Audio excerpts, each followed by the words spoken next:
when Isabella, 7 months pregnant, discovers her billionaire husband bought a secret penthouse for his mistress.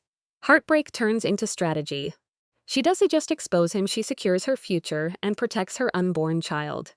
Lesson: never mistake kindness for weakness. Support the channel with 1 like and 1 share for more stories. Thanks for watching. Betrayal carries a sharp, metallic scent that lingers longer than any cheap cologne. Isabella was 7 months pregnant, lost in dreams of her future, when she stumbled upon a living nightmare. Adrian, the man who had pledged his soul to her, had just purchased a luxury penthouse. It was not, however, for the family they were building together. It was a secret love nest, meticulously designed for a mistress, standing as a monument to every promise he had broken while she slept in the bed they shared. Adrian had no idea what he had ignited. He underestimated the fury of a woman scorned, especially one who had shifted into the fierce, protective mode of a mother fighting for her unborn child. This was far beyond a simple case of infidelity. It was a masterclass in calculated revenge. We are talking about a sophisticated, multi-million-dollar property heist and a pregnant wife who was ready to rewrite her entire fate, one forged legal document and leverage point at a time. The city skyline glittered with cold ambition. Yet Isabella Rossi hardly noticed the view. She found herself staring blankly at a pair of tiny, pale yellow knitted booties. They were delicate, soft as a whisper, and served as a painful reminder of the life currently growing inside her. At 32, Isabella had seemingly achieved the perfect life, with everything she ever wanted right within her reach, until the foundation began to crack right underneath her feet. She was wed to Adrian Thorne, a star developer who had a Midas touch for New York real estate. Their life was defined by the massive duplex overlooking Central Park and a calendar packed with charity galas and exclusive dinners. Adrian was the golden boy of the Thorne empire, legendary for his sharp suits, ruthless negotiation tactics, and a brilliant business mind that never seemed to switch off. Even at the dinner table, Isabella served as an art curator, acting as the calm, elegant soul to his chaotic, high-stakes whirlwind. They had met at a high-end auction where he was aggressively bidding on a piece she had carefully curated. Their romance was instant, a whirlwind affair that captured the public imagination and landed them a stunning feature spread in Vogue magazine, showcasing their seemingly flawless union to the entire world. For 5 years, their marriage felt like a perfect, polished masterpiece. Then came the news of the pregnancy. Adrian acted overjoyed, or at the very least, he played the part of the doting father with terrifying precision. He hired the best specialists, showered her with constant affection, and insisted on designing a nursery with sweeping panoramic views, promising their child the world before they were even born. "Only the best for my heir," he would joke, pressing a kiss to her temple. The scent of his expensive Tom Ford cologne usually clouded her judgment, but lately something felt undeniably off. The harmony was fading, replaced by a distance she could not quite define. Adrian was working late constantly, spinning elaborate excuses that felt increasingly thin, claiming a major deal in Singapore was hitting a snag. Or he would offer a quick kiss and say, "Dinner with investors, darling. Don't wait up." Lilies arrived at the apartment every Monday, but the notes felt cold and hollow, written more out of habit than love. Breakfast conversation died out, replaced by the rustle of his financial newspaper and short, clipped replies. Isabella, blaming her heightened pregnancy hormones, tried to convince herself it was just stress, though her intuition screamed otherwise. Her friends, all high society wives, constantly reminded her how lucky she was. "Adrian adores you, Izzy, and you have a baby on the way. You have it all," despite their words. A cold, heavy knot of dread tightened in her gut. It started the day she accidentally answered his phone. Adrian had left it sitting on the nightstand while he showered a rare, sloppy mistake that would ultimately prove to be his undoing. The caller ID simply displayed KZ Interiors. Curious, since they had no active home projects. She answered the phone. A bright, slightly too familiar female voice chirped. "Mr. Thorne, just confirming the fabric swatches for the Hudson Yards penthouse arrived. Chloe is absolutely thrilled with the velvet. The air in the room seemed to vanish as Isabella stood frozen in place, listening to the casual, intimate tone of a stranger. Isabella's blood turned to ice in her veins. Hudson Yards. Chloe. She mumbled a frantic, incoherent apology about a wrong number and hung up, her heart hammering against her ribs like a trapped bird. Adrian did not own a penthouse at Hudson Yards, or so she thought. When she asked him about it later that night, feigning a casual interest, Adrian was dismissive and immediate in his rejection. Hudson Yards. No, darling. We are focused on overseas markets right now. You must have misheard, he said. He flashed a smile that was way too fast and too smooth, immediately pivoting to talk about the upcoming baby shower. The seed of doubt had been planted, and it was already wrapping its dark roots around her peace of mind, poisoning the sanctity of their home. She started noticing the small, damning things. The faint, floral scent of jasmine on his shirts, which was certainly not her perfume.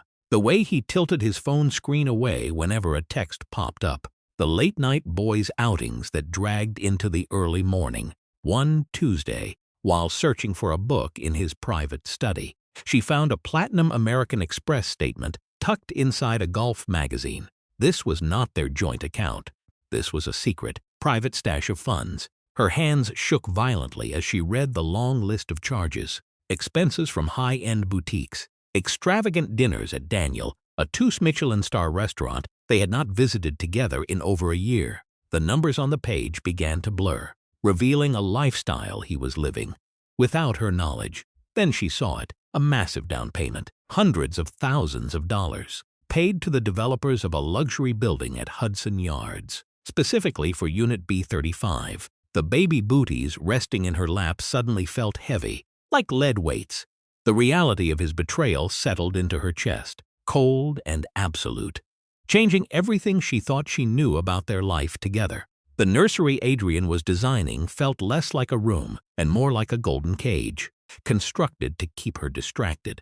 The life she believed was perfect was a carefully crafted lie, and she was standing on the precipice of a total collapse. Her husband was not just being distant. He was living a full double life, funding his secret passion with money that belonged to their family. The prize of his deception was a multi-million-dollar love nest for himself and this woman, Chloe. The initial shock did not break her, though it woke her up.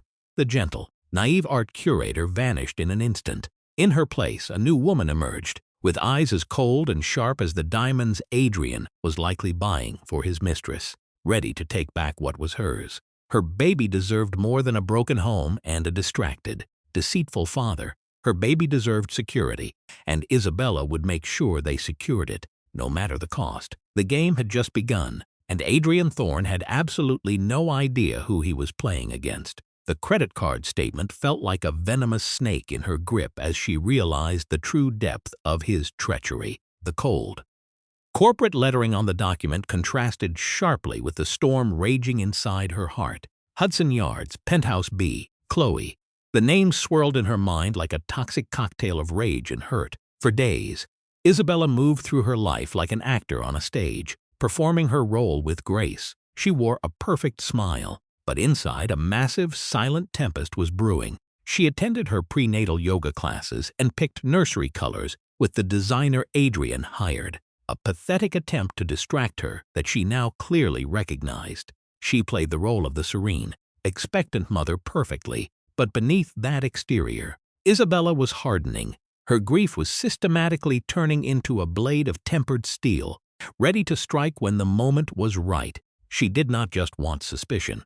She wanted cold, hard proof. Using the sharp research skills she had mastered as a curator, she went to work. She started with KZ Interiors. A quick, discreet search showed it was a boutique design firm often featured in top architectural magazines. It was successful, influential, and, as she was about to discover, completely entangled with her husband. Their portfolio showcased several high-end projects, including to her horror collaborations at Hudson Yards. Chloe was not just a name.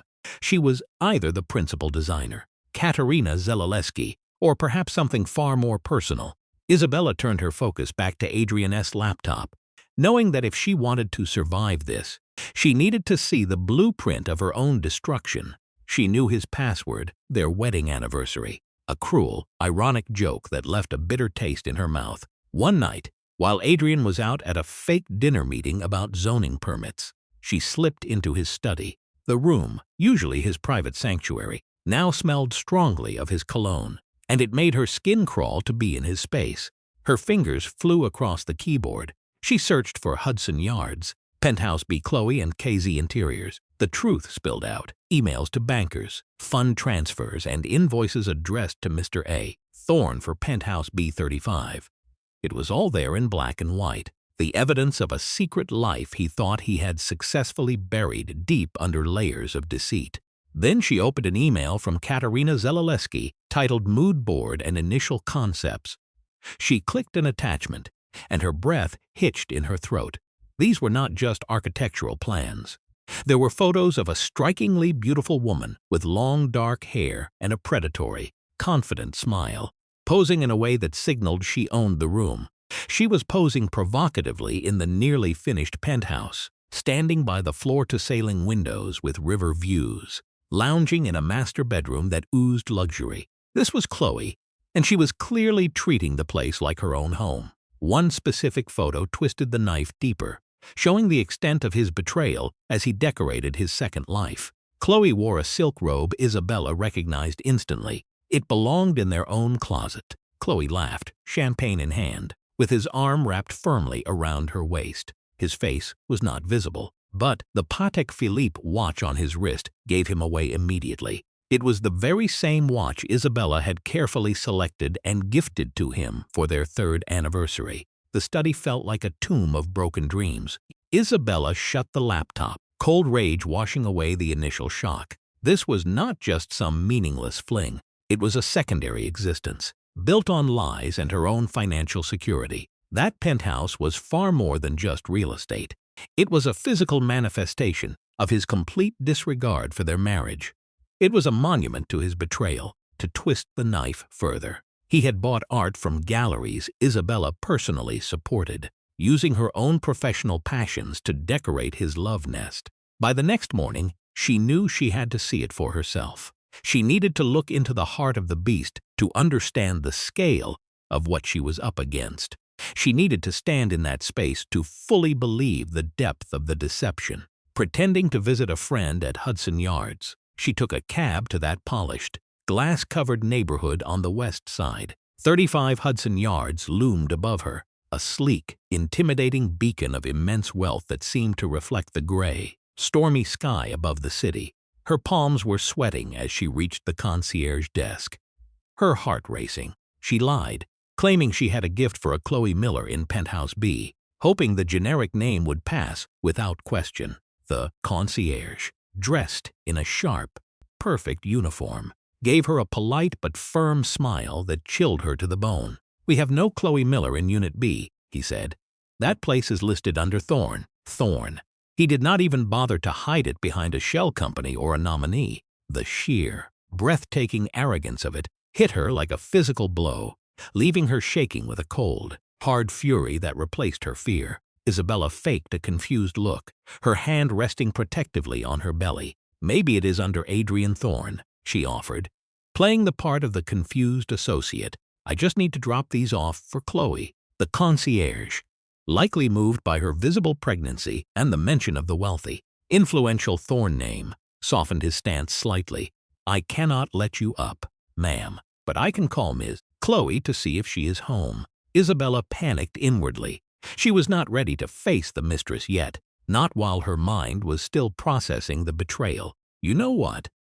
I have her number. I will coordinate directly." "Sorry for the trouble," she said, turning on her heel. She walked away, maintaining her composure until she reached the safety of the taxi. Then the tears finally came. He owned it. He was flaunting it. Chloe was living like a queen in a castle built directly from the ashes of her marriage. The cruel reality was all too clear in the emails she had accessed. He had even ordered the specific Bang & Olufsen sound system they had discussed for their own country retreat. He had forwarded an email to his decorator, bragging to Katerina Zelaleski about the massive discount he had secured by buying in bulk for both locations. treating Isabella as nothing more than a source of income to fund his true desires. The delivery had been precise, almost calculated, and the contents of that bulk order left no doubt about his secret life. It wasn't just a home address. It was a shrine built to honor his ongoing infidelity. That evening, when Adrian walked through the front door, whistling a casual tune as if he hadn't a care in the world, Isabella watched him with fresh, unclouded eyes. Every smile he flashed, every gentle touch, every inquiry about her day felt like a cold, hollow performance designed to keep her in the dark. He started asking about her recent doctor visit, feigning deep worry about her exhaustion while rubbing her swollen ankles with practiced, tender motions. The contact made her skin crawl, and she had to fight to keep her expression neutral. "You seem quiet tonight, Izzy," he murmured, his voice thick with a fake, practiced concern that was meant to soothe her. "Is the baby okay?" She simply looked at the man she once truly loved, seeing past the familiar features to the mask of deceit he wore underneath. She reached out and placed a hand firmly on her belly, feeling the grounding weight of her pregnancy. "Yes, Adrian," she replied, her voice remaining rock steady despite the storm raging in her heart. "The baby is strong, very strong." And, in that moment, she realized she was just as resilient as the life she carried. The jarring discovery of that Hudson Yards penthouse, a place built on lies, didn't send her spiraling into despair as he might have expected. Instead, a glacial, terrifying calm took hold of her. The pain was undeniably deep, carving out a space in her soul, but it was quickly fueling a sharp, cold fury. This was no longer about saving a marriage. This was about survival for her and her unborn child. Adrian had severely underestimated her, viewing her only as a soft, doting wife, but he was about to learn that he had made a fatal mistake. He saw her as a beautiful, art-loving ornament, a decorative piece that completed his perfect lifestyle. He completely forgot the brilliant curator who lived underneath the surface. For an entire week, Isabella played a dangerous double game. By day, she was the happy, expectant wife at her baby shower, which now felt like a grotesque, twisted joke, while she endured his sickening, performative displays of affection. He was laying it on thick, likely sensing a subtle shift in the air, or perhaps just trying to soothe his own rotting guilt. But at night, when he was supposedly sleeping soundly beside her, a proximity that made her skin crawl with revulsion, Isabella lay wide awake, carefully strategizing her next move. She knew the clock was ticking, and she had to be ready to act before he realized he had been exposed. She knew she needed a shark, not one of the polite, soft-spoken family lawyers who served the Thorne dynasty and protected their interests above all else. Through a quiet, hushed tip from a trusted old friend, she managed to connect with Victoria Chen, a notorious and ruthless Manhattan divorce attorney known for her terrifying efficiency. Victoria had a formidable reputation for systematically destroying powerful, arrogant men in the courtroom. They met in a plain, nondescript office located in Midtown, far removed from the polished marble and glass of the Thorne family offices. Isabella, looking calm, composed, and elegantly dressed, laid out the evidence: the printed bank statements, the incriminating emails, and the digital photos she had painstakingly gathered. She even made sure to mention the speaker system, that small, petty piece of his calculated cruelty that had first tipped her off. Victoria, a woman with sharp, piercing, intelligent eyes, listened intently without moving a muscle. When Isabella finally finished her grim presentation, Victoria leaned back, studying her new client. "Mrs. Thorne," she said, her voice crisp and professional, "your husband is not just a typical cheater. He is dangerously arrogant. If the penthouse is in his name or held by a traceable entity, that complicates things significantly, especially if he used marital assets to acquire it." "So what are my options?" Isabella asked, her voice remaining steady as a rock. "I do not just want a simple divorce or a quick settlement. I need to protect my child above everything else. He used our money, our future, to build this secondary life for his mistress." The word "our" felt like poison on her tongue. Victoria nodded slowly, her mind already turning over the possibilities. "We could file for divorce, cite adultery as the cause, and fight aggressively for your fair share of every single asset he owns, given your pregnancy and the circumstances. We could certainly aim for a massive settlement. Perhaps far more than standard agreements. Victoria paused, a sharp, knowing glint appearing in her eye. You found the original bank statement, which is excellent. Do you have regular, unfettered access to his personal files and financial records? Yes, Isabella confirmed, realizing this was her true power. He has become lazy and complacent. He does not think I ever look, or perhaps he doesn't care. And the penthouse? Victoria asked. Is there a heavy mortgage on it? Isabella remembered the documents. Clearly, a huge down payment had been made, but he had used a private loan from Sterling Fiduciary Trust to cover the rest of the balance. Victoria tapped her desk thoughtfully with a manicured nail. If the property is held in his own name, or perhaps a single-member limited liability company, and if he used a power of attorney that you could possibly access, or if he was foolish enough to leave signed, blank transfer papers lying around for a signature.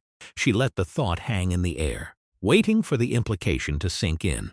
Isabella remembered exactly how Adrian worked at home. He was a creature of habit. He often had stacks of papers sent home for his signature, sometimes leaving them carelessly on his desk overnight when he was distracted by drinks or calls. He trusted their longtime housekeeper implicitly, and he thought of Isabella as just his naive, pregnant wife who stayed out of his business. He often has his assistant, Martin, prepare documents for him, Isabella said, a daring plan beginning to form in her mind. Martin is loyal to Adrian, but he is also completely overwhelmed and terrified of his boss. Adrian signs everything in massive stacks, hardly even glancing at the pages, especially if Martin tells him it is just standard corporate procedure. A small cold smile touched Victoria's lips as she processed this. Interesting.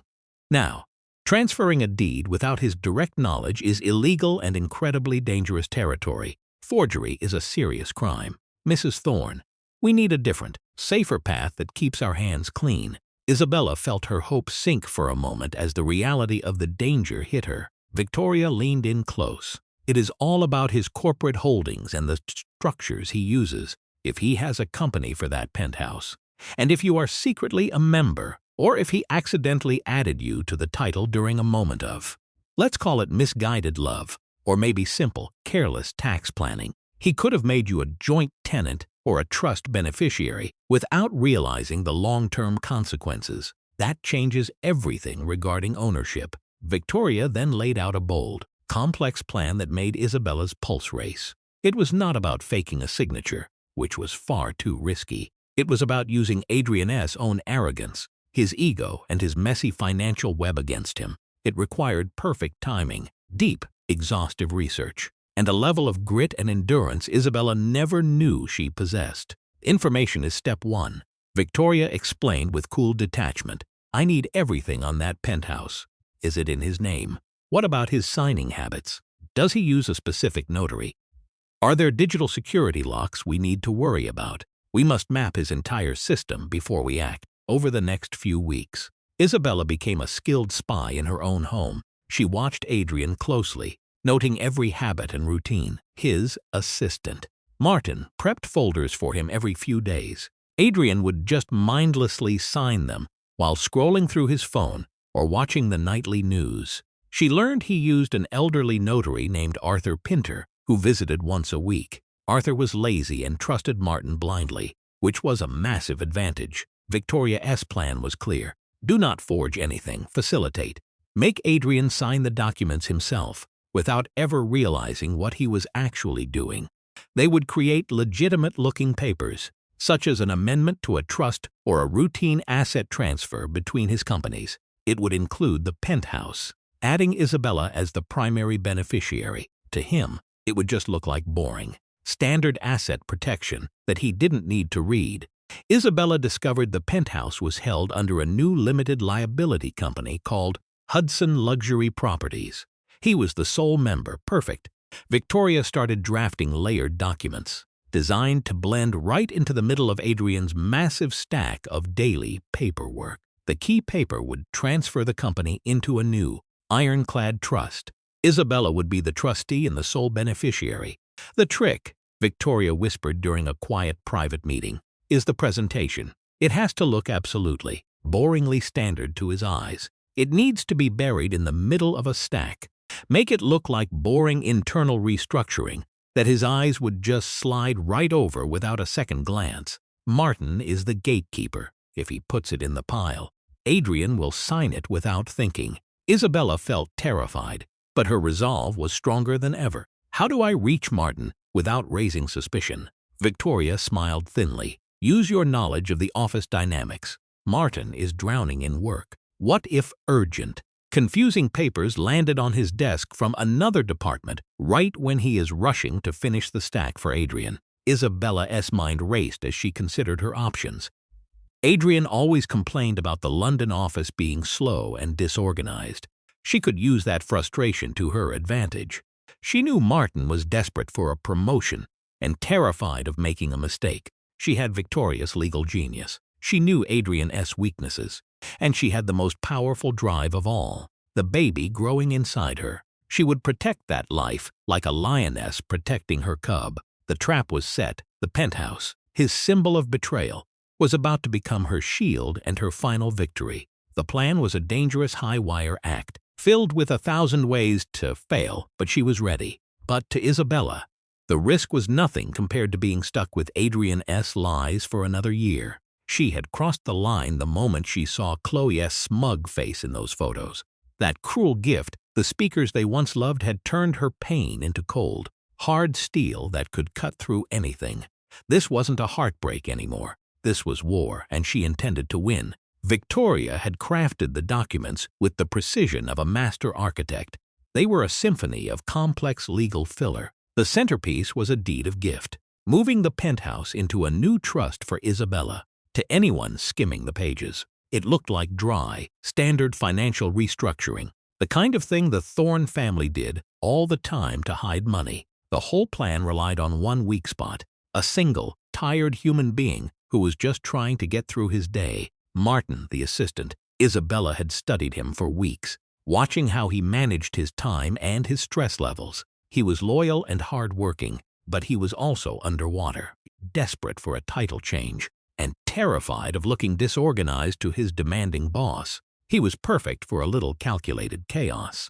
Isabella started with a digital whisper. Using a burner phone, she sent an anonymous tip to a notorious gossip columnist who ran a blog for the Manhattan elite, leaking just enough to cause a stir. The tip hinted at a massive, secret acquisition within the Thorne empire that no one knew about yet. The column dropped 2 days later, sending a wave of panic and intense speculation through the halls of Thorne Industries. Distracting everyone, the entire executive suite was on edge, putting even more pressure on Martin to keep things running smoothly. Then came the London distraction. Isabella knew Adrian was waiting for a massive, stalled project update from their London office, and he was losing his patience. From a computer in the public library, she sent an anonymous email to Martin, posing as a frustrated compliance officer.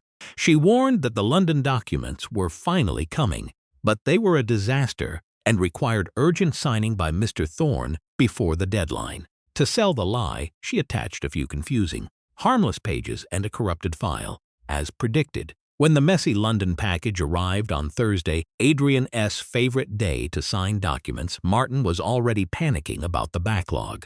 This was her window. Earlier that day, she had visited a high-end print shop to perfectly replicate the corporate paper stock he used. Her hands shook slightly as she handed over the files Victoria had prepared, tucked neatly inside a folder. She ensured the weight and the color of the ivory paper were an exact match to what he used daily. Her heart hammered against her ribs like a bird in a cage. Adrian had a 2-hour dental appointment that afternoon and was already in a foul, impatient mood. She knew he would be impatient and just want to sign and leave for his appointment. She also knew Martin often left the binder on the credenza in the outer office. Dressed in her maternity clothes, she walked onto the 48th floor with purpose. She held a simple file, a decoy she had hidden from Adrian days ago to justify her presence. Aiming for Martin's desk, she walked over with a practiced, friendly smile. "Martin, you look buried in work today. Adrian mentioned he had a mountain of documents for you to sign today." "Mrs. Thorne."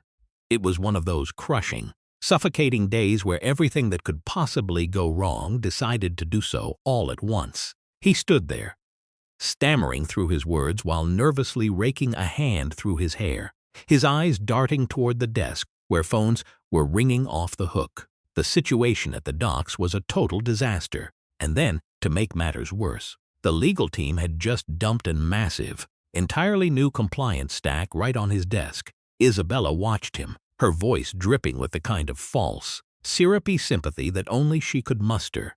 She leaned in, whispering, "Do not let Adrian bully you too much when he finally returns from the dentist.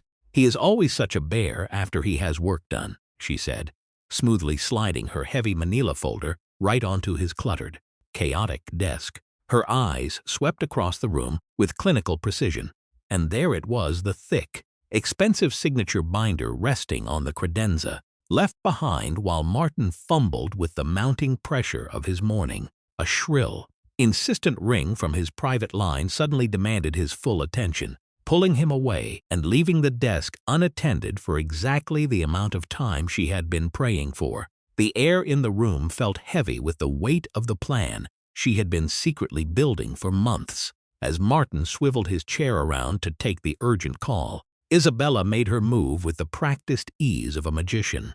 She kept her actions carefully hidden behind a large, ornate floral arrangement that blocked the view from the other side of the office. With a steady hand, she reached into her oversized designer handbag and pulled out the crucial document meant for Victoria. Every movement was calculated, every second accounted for. She knew that if she hesitated now, the entire plan would crumble into dust, leaving her exposed, vulnerable, and ultimately facing a future she refused to accept.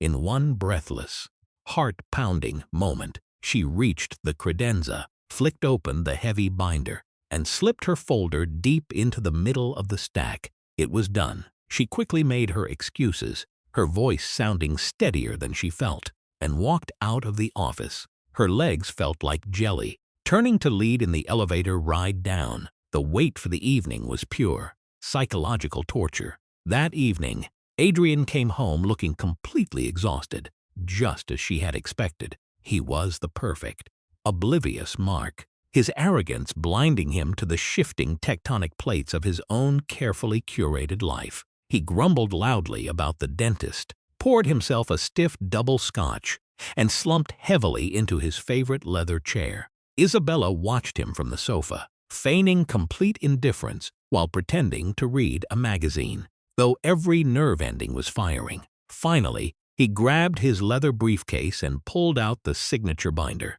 "God, everyone is trying to bury me alive today," he muttered, taking a long, jagged drink. He was distracted, annoyed, and looking for any excuse to finish his paperwork quickly so he could escape into his own selfish, complicated world of lies and secrets.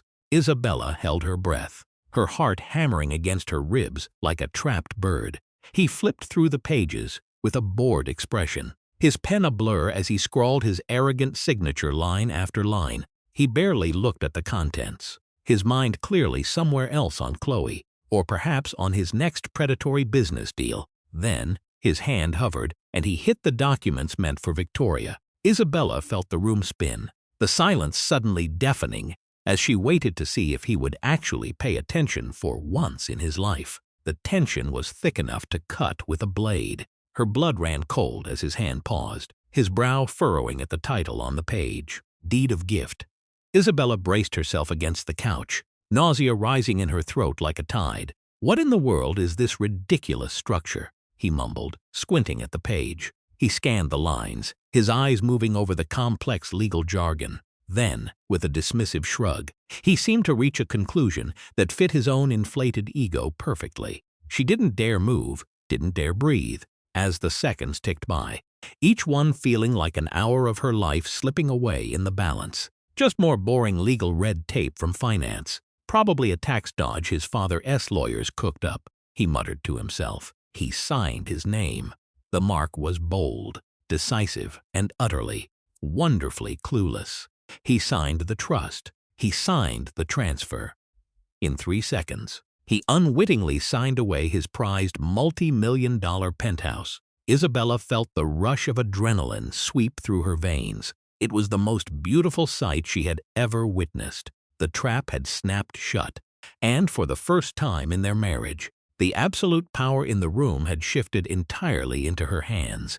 A dizzying, overwhelming wave of triumph hit Isabella. She excused herself, claiming she was exhausted, and retreated to the bedroom with shaking hands. The next morning, as Adrian left for golf his usual pathetic cover for meeting, Chloe Isabella grabbed the binder from his private study. She didn't hesitate. She knew exactly what she had to do now. She moved with a sense of purpose she had never possessed before, feeling the weight of the documents in her hand as if they were a physical sword she had drawn to finally win this war. She was no longer a victim. She was the architect. She pulled out her documents, tucking them safely away in her bag. She met a discreet courier Victoria had sent, and the papers were whisked away to be notarized by a trusted partner far from Adrian's reach, before being filed with city and state authorities. It was a flawless execution. Every signature was authenticated, every seal pressed, and every digital record updated. There was no going back now, and that was exactly what she wanted. She watched the courier leave, knowing that by the time Adrian returned, his world would be, fundamentally, irrevocably different from the one he left. The trail was now completely irreversible. The Hudson Yards penthouse now belonged to the Isabella Thorne Trust. The confrontation came a week later, and it was more explosive than even she had imagined. Adrian had tried to access the funds for the property, only to hit a massive, unexpected bureaucratic wall. He realized his access was revoked. His keys were useless, and his ownership was gone. He was furious, baffled, and terrified, thrashing out in every direction like a wounded animal.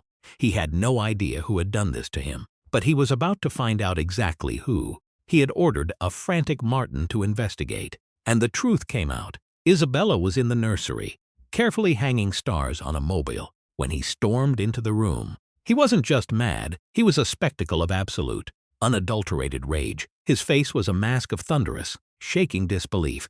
He held a crumpled printout in his hand, his knuckles white with the force of his grip. He looked like a man who had just seen his entire future evaporate into thin air. He didn't even knock, he just burst in, the embodiment of a storm finally breaking over the house. His hand shook violently as he thrust the paper forward. "What the hell is this, Isabella?" he roared, his voice echoing through the duplex like a gunshot. "Hudson Luxury Properties, transferred to some trust with your name on it.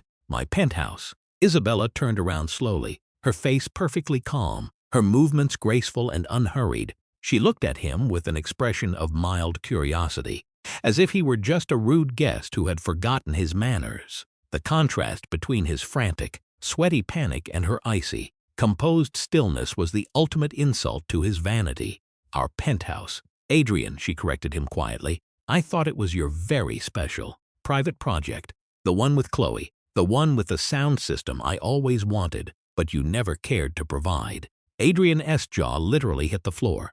His face turned a mottled, furious red, the color of raw anger. You knew," he stammered, the words catching in his throat. The realization that she had not only known but had actively used his own betrayal against him was a blow he had never seen coming. He stood there, sputtering, unable to reconcile his wife with this version. "I know everything, Adrian," Isabella said, her voice like a sharp, cold blade sliding through the air. "I know about Chloe.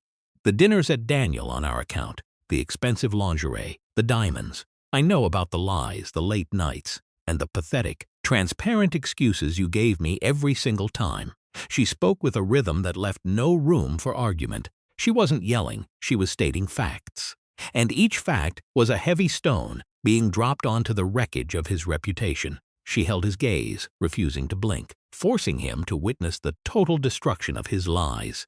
"I know about the betrayal of your vows to me and our child," she continued. "You conniving," he stepped toward her, fists clenched. "You forged my signature. This is fraud. I'll have you arrested. I'll ruin you." Isabella didn't even flinch. She just stood her ground, looking at him with pity. "No, Adrian, you won't," she said firmly, "because you didn't look closely at what you were signing, did you? You were too busy thinking about your next conquest to notice the document right in front of you. You gave it away, Adrian, and you can never take it back." That was your signature, perfectly legal. You signed it away yourself, willingly and with your own hand. She pointed a slender finger at the paper he clutched. As for ruining me, the tables have turned entirely. That penthouse is now the asset securing my future and our child's. Go ahead, challenge it. See how far that gets you when you have to explain to a judge why you didn't bother to read a deed of gift you signed. I have everything I need to ensure that this trust remains untouchable for the rest of our lives, and there is nothing you can do. Think of the scandal. Adrian Thorne, mogul, defrauded by his pregnant wife after his affair goes public, or my personal favorite. Empire Hair loses penthouse in marital blunder. Your father will love that, won't he? Adrian stood there speechless, rage battling with the horrifying, crushing reality of her checkmate. He saw the trap clearly now, but it was far too late to run. The reputation he had spent his entire adult life building was now held hostage by the woman he had treated like an accessory for years. He was absolutely, completely destroyed by his own hubris. He had been outplayed and destroyed by the woman he had foolishly dismissed as a fool. Her phone buzzed gently on the table. A text from Victoria popped up on the screen. Digital registries updated. Congratulations, Trustee Thorne. Assets secured. Isabella allowed herself a small, cold, triumphant smile. She didn't need to say another word. The message said everything that needed to be said. She watched him standing there, his face twisting in frustration, and realized that she felt nothing but a profound, overwhelming sense of relief that this part was finally finished. It seems, Adrian, she said, turning her back to him to fix the mobile, that you bought a penthouse for your mistress, but your pregnant wife just changed the locks. Now, if you'll excuse me, I have a nursery to finish for our child. She stood there, untouchable, holding all the power in the room. She was the one in control, and he was just a man who had lost everything because he couldn't stop looking at himself in the mirror long enough to see the real world around him. He turned and walked out. His shoulders slumped in a way she had never seen before. Adrian was not a man used to losing. He was a predator in the New York real estate world, a titan who was used to bending people, laws, and circumstances to his absolute will. The raw, undeniable fact that Isabella, his supposedly decorative and submissive wife, had orchestrated such a precise, surgical move left him reeling in a deep vortex of shock. He couldn't process it. He couldn't comprehend how the woman who had been his wallflower for so many years had suddenly transformed into the person who had completely dismantled his entire empire from the inside out. His first reaction was a primal, gut-wrenching roar, the only language he truly knew how to speak. You won't get away with this. My lawyers will tear this trust apart. I will drag you through every single court in this state until you have nothing, he bellowed, his face a contorted, ugly mask of purple, vein-popping rage. He swung his arms, knocking a lamp off the side table, but it didn't faze her. She didn't move. She didn't flinch. She just watched him with a calm, analytical gaze that made him feel even more like a petulant, out-of-control child. He moved toward her, trying to use his physical size and intimidation to cow her, a tactic that had always worked perfectly in the past. But this woman wasn't the one he married. Isabella remained unnervingly calm, a serene island in the center of his hurricane, which only made him angrier and more unhinged. Your lawyers will find, Adrian, she stated coolly, not even raising her voice, that the paperwork is completely flawless. Your signature is real, the filing is legitimate, and the courts will see that everything was handled exactly by the book. You have no ground to stand on, that the paperwork is perfect, your signature is authentic, and the filing is entirely legitimate. They will also find you gifted the ownership to a trust for your wife and unborn child. How incredibly noble of you. Maybe you should have watched what you were signing instead of rushing off to, well, you know exactly where you were rushing off to. She looked at him with an icy detachment that chilled him to his core. He had nothing to say to that because she was absolutely right. He had been so focused on his affair that he had handed her the world on a silver platter. His threats soon slammed into the impenetrable granite wall that was Victoria Chen, when Adrian's high-powered legal team, sent by a furious and embarrassed Alistair Thorne, tried to contest the transfer. They found a fight they weren't prepared for in the slightest. They walked into Victoria S. office expecting to bully a woman they thought would be easy, hoping to scare her into a reversal with their big-name reputation and intimidating threats. They couldn't have been more wrong. They were walking into a lion's den, and they were the ones who were about to be hunted down. Instead, Victoria met them with a perfect, airtight defense. She didn't just counter their points, she completely dismantled them piece by piece. She highlighted Adrian's own signature, which their own handwriting experts had to confirm was genuine. She pointed to the ironclad language of the trust and the transfer, leaving them with absolutely nothing to say. They sat there, looking at the documents in silence, realizing that they were not dealing with a simple amateur. They were dealing with someone who was 2 steps ahead of them before they even opened their briefcases to start the meeting. With surgical precision, she hinted at the mountain of evidence she had compiled. Proof of his affair and his secret theft of marital assets, flight logs, credit card receipts for lavish gifts, and damning photos that would turn his entire life into a total media circus for the gossip columns. She didn't need to show them everything. She just needed to show them enough to make them understand that this was a war they would lose if they dared to proceed. They looked at each other, their initial arrogance quickly dissolving into a very uncomfortable, desperate kind of silence. The Thorne family lawyers, used to crushing people with their massive wealth and influence, suddenly found themselves totally cornered. Victoria Chen laid it out cold, with no room for error. "Imagine," she said, "forcing my client, a woman heavily pregnant, to recount your husband's infidelity on public record for the world to hear. Think of the headlines," she added, letting the silence sting. "It would be catastrophic. The threat of a messy public court battle, one that would drag the family name through the mud, was the ultimate weapon she held over their heads. Think of the headlines," she added, letting the silence sting. "It would be catastrophic. The threat of a messy court battle, one that would drag the family name through the mud and expose Adrian's reckless, idiotic behavior to his business rivals, was the ultimate weapon." She knew the Thornes cared more about their image than their children, and she used that knowledge to squeeze them until they couldn't breathe. They had no choice but to listen. They had to take what she was offering, or they would have to watch as their entire legacy went up in flames right before their eyes. Alistair Thorne, a man who worshipped control above all else, dragged Adrian into his office. He was fuming, his voice a low, dangerous growl that shook the walls.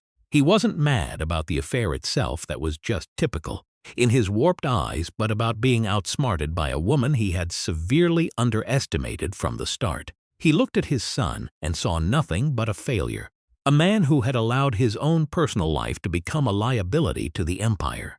He was ready to cut his losses, and Adrian was the first thing on the chopping block to save face. "You didn't just get caught," Alistair seethed. "You signed the confession, wrapped it up, and handed your enemy the gun. You made this family look pathetic, and that is unforgivable." Meanwhile, the mistress, Chloe, got a very rude shock. A formal legal eviction notice was served at her door. She had been living in a dream world, but the reality of her situation was about to crash down on her with the force of a wrecking ball. She had never been anything more than a temporary distraction, and now that distraction was officially being disposed of by the legal system. Chloe, who saw herself as the next Mrs. Thorne or queen of his Hudson Yards penthouse, was absolutely furious. She bombarded Adrian with frantic, hysterical texts. "What is going on, Adrian? Some lawyer just sent me an eviction notice for my apartment." She was panicked, confused, and suddenly faced with the reality of having no home and no man to hide behind. She had built her entire future on a foundation of sand, and now the tide was finally coming in to take it all away. She didn't understand the legal stakes, and she certainly didn't understand that she had lost. "Your wife is losing her mind. Fix this now." Adrian, humiliated and desperate, tried to soothe her with empty promises that meant nothing, but his power was gone. He didn't hold the keys to that kingdom anymore. Chloe's luxury dream turned into a nightmare of packing boxes and frantic calls to lawyers who didn't want to talk to her. she realized, too late, that Adrian wasn't the powerful man she thought he was. He was just a man who had lost his leverage, and he was willing to let her take the fall to try and save his own reputation from total ruin.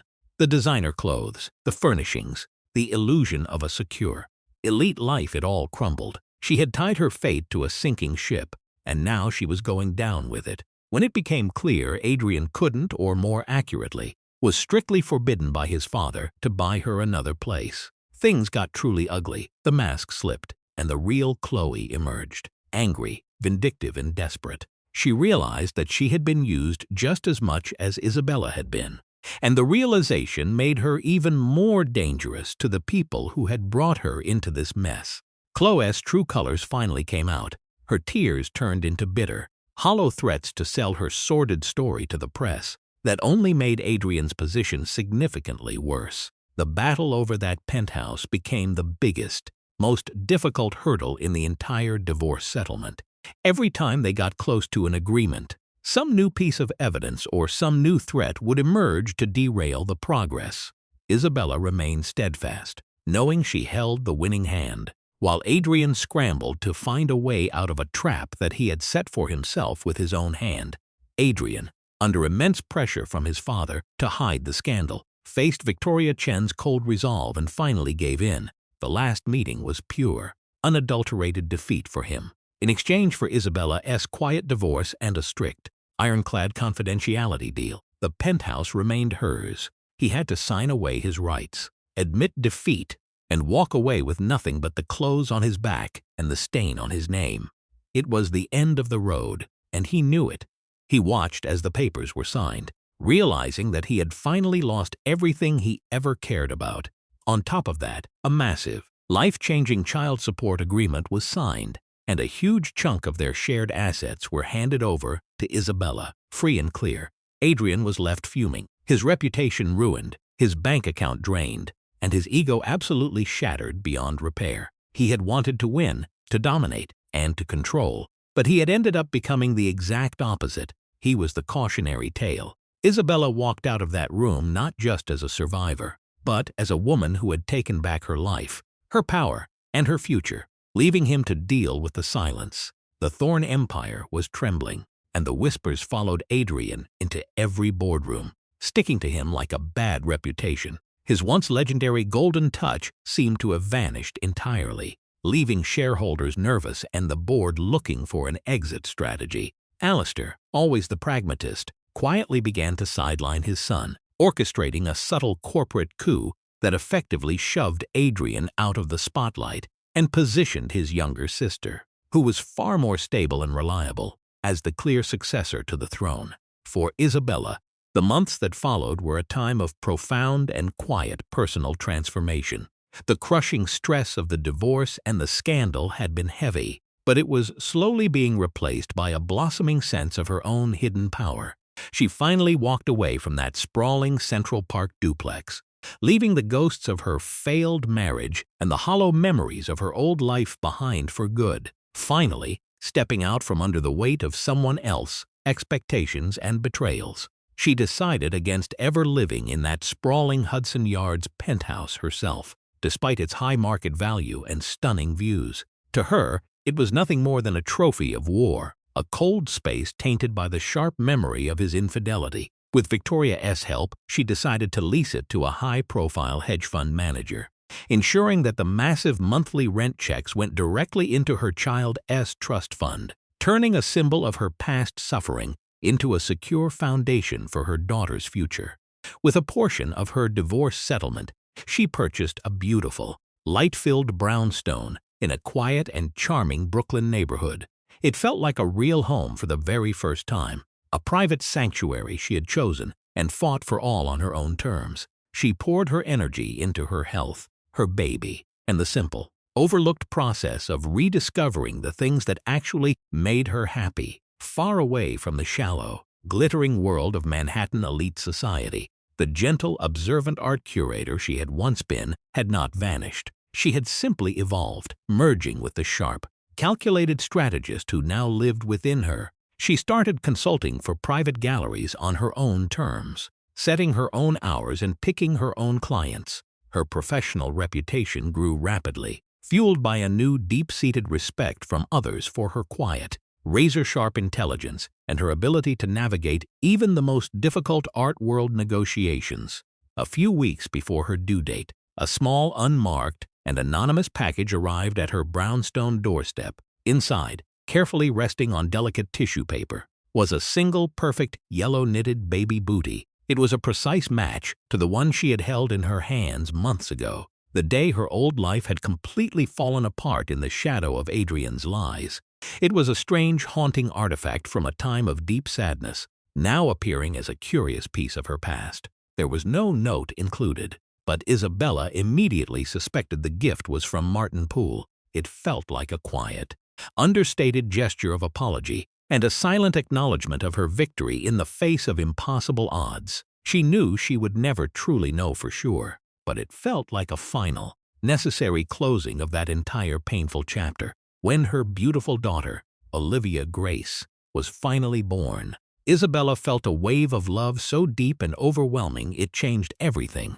Sitting there, holding little Olivia in the comfort of her own Brooklyn home, she knew every single sleepless night and every moment of paralyzing fear had been worth it. Adrian made an incredibly awkward visit to the hospital after the birth. The brief meeting was painfully polite, but you could feel the thick, heavy weight of everything that had been permanently broken between them, hanging in the sterile air like a fog that no amount of forced conversation could ever clear away. He looked smaller, his usual arrogance completely replaced by a sense of weary, hollow defeat. He was a father, certainly, but he was no longer her partner or her equal. He was just a man who had made a massive, life-altering mistake that he could never truly undo.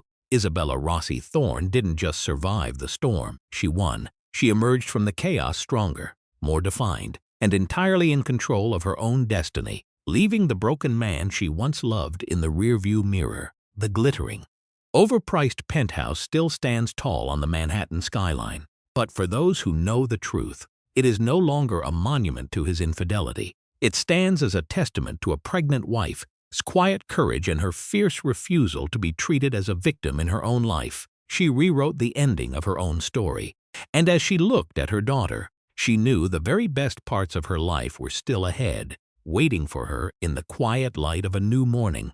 Her rebirth was complete. Forged in the intense heat of a billionaire's betrayal, she was, finally, gloriously free from the gilded cage that had once confined her. Isabella turned the tables on everyone who underestimated her, changing a symbol of immense personal pain into a solid, impenetrable fortress of security. It was a classic story of calculated revenge, masterful legal strategy, and the unyielding strength of a mother protecting her child against a world of greed. What do you think of Isabella's bold and decisive move to take back her life? Could you have stood your ground and fought back with that kind of composure?